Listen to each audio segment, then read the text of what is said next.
The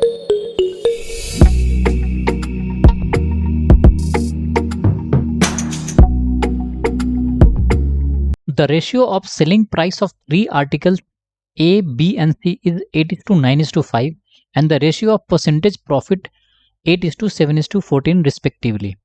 If profit percentage of A is 14.28% and the cost price of B is Rs 400, what is the overall percentage gain? Three articles आपको given है, वो given है A, B और C. Selling price उसका ratio आपको given है 8:9:5. Profit का ratio आपको गिवन है, वो क्या गिवन है 8:7:14. कॉस्ट प्राइस सिंपली आपको एक ही आर्टिकल का गिवन है और वो है आर्टिकल बी.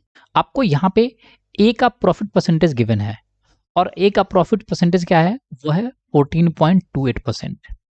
तो प्रॉफिट ऑफ ए 8 यूनिट था और 8 यूनिट का वैल्यू किसके इक्वल है, 8 यूनिट का वैल्यू आपको गिवन है 14.28% है.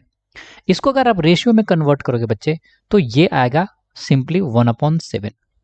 इसको हम कैसे कैलकुलेट करते हैं, परसेंटेज इक्विवेलेंट का कन्वर्जन आसानी से आप कैसे समझ सकते हो, उसका लिंक मैंने आई बटन दे दिया वीडियो का, आप वहां पे जाके देख सकते हो.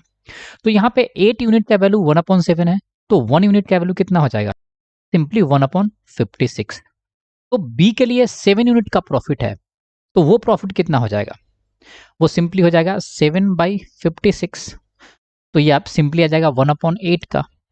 तो ये प्रॉफिट है 14.27% और यूं कह लो रेशियो के टर्म्स में 1/7.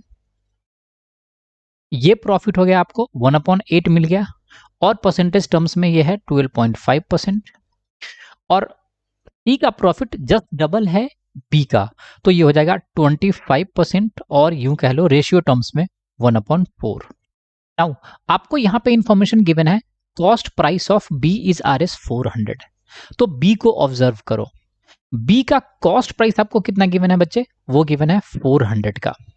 तो बी का सेलिंग प्राइस आप इजीली निकाल सकते हो, वो इसलिए कि बी का प्रॉफिट रेशियो क्या है, 1 का प्रॉफिट हो रहा है 8 में.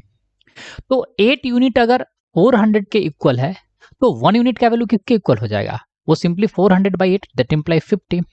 तो बी को प्रॉफिट कितना होगा 50 रुपीज का और सीपी कितना है 400, तो बी का सेलिंग प्राइस कितना हो जाएगा सिंपली 450. तो यहां पे बी का आपको सीपी भी मिल गया और बी का एसपी भी मिल गया. ए का एसपी कितना हो जाएगा, अगर बी का एसपी 9 यूनिट था तो ए का एसपी 8 यूनिट है, तो ए का एसपी स्टेटअप पे आपको मिल गया, वो हो जाएगा 400. तो ए का सीपी कैसे निकालोगे, ए को गिवन था कि 1 का प्रॉफिट हो रहा है बच्चे 7 पे. इट मींस ये जो टोटल एसपी अगर 400 है तो इसमें 1 और 7 8 यूनिट का वैल्यू है, जिसमें से 7 यूनिट है कॉस्ट प्राइस और 1 यूनिट है प्रॉफिट. तो 8 यूनिट अगर टोटल 400 है तो 1 यूनिट का वैल्यू कितना होगा सिंपली 50. तो इसके लिए सीपी कितना हो जाएगा सिंपली 350 हो जाएगा. ये क्लियर है. नाउ अब सी के लिए देख लो, अगर बी का 9 यूनिट सेलिंग प्राइस था तो सी का सेलिंग प्राइस कितना है 5 यूनिट. तो 9 यूनिट का वैल्यू 450 था, तो 1 यूनिट का वैल्यू अगेन आपको पता है 50. तो सी के लिए सेलिंग प्राइस कितना हो जाएगा 5 यूनिट दैट इंप्लाई 250. ये मिल गया आपको सी का एसपी. सी का कॉस्ट प्राइस कितना होगा, इसमें कह रहा है 1/4 का प्रॉफिट है, अगर 4 रुपीज कॉस्ट है तो उस पे 1 पे प्रॉफिट है. तो एसपी में यही 1 यूनिट और 4 यूनिट 5 यूनिट का वैल्यू है, तो 1 यूनिट कितना हो जाएगा सिंपली हो जाएगा 50. तो सीपी यानी 4 यूनिट का वैल्यू कितना हो जाएगा सिंपली 200. ये क्लियर है, आपको सारा डेटा मिल गया. आपसे पूछ रहा था ओवरऑल परसेंटेज कितना होगा. सो टोटल एसपी कितना मिल जाएगा आपको, टोटल एसपी आपको मिल जाएगा यहाँ पे कितना है 450 और यहाँ पे 400, तो 850 और यहाँ पे 250, तो सिंपली मिल जाएगा आपको 1100 का. टोटल सीपी कितना था, यहाँ पे 200, यहाँ पे तो 550 और यहाँ पे 400, तो ये हो जाएगा 950. तो टोटल प्रॉफिट आपको कितना हो रहा है सिंपली 150 का प्रॉफिट है कितने पे 950 पे. तो ये 0 से 0, 5 से ये 3 और 5 से ये 19, तो 3/19 का आपको क्या हो रहा है ओवरऑल गेन. 3/19 को परसेंटेज टर्म में चेंज करोगे तो आप सिंपली क्या लिखोगे 100 पे मल्टीप्लाई कर दो, तो ये हो जाएगा 300 डिवाइडेड बाई 19.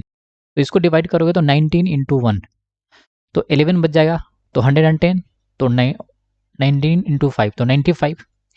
तो 15 पॉइंट अब आगे करने की जरूरत नहीं है, सिंपली आप अंदाजा लगा लो, तो 15.78 होगा सिंस ऑप्शन एक ही है। सो हमारा आंसर क्या होगा? Option number D. So thanks for watching the video. If you like the video, do subscribe the channel and share the channel with your friends.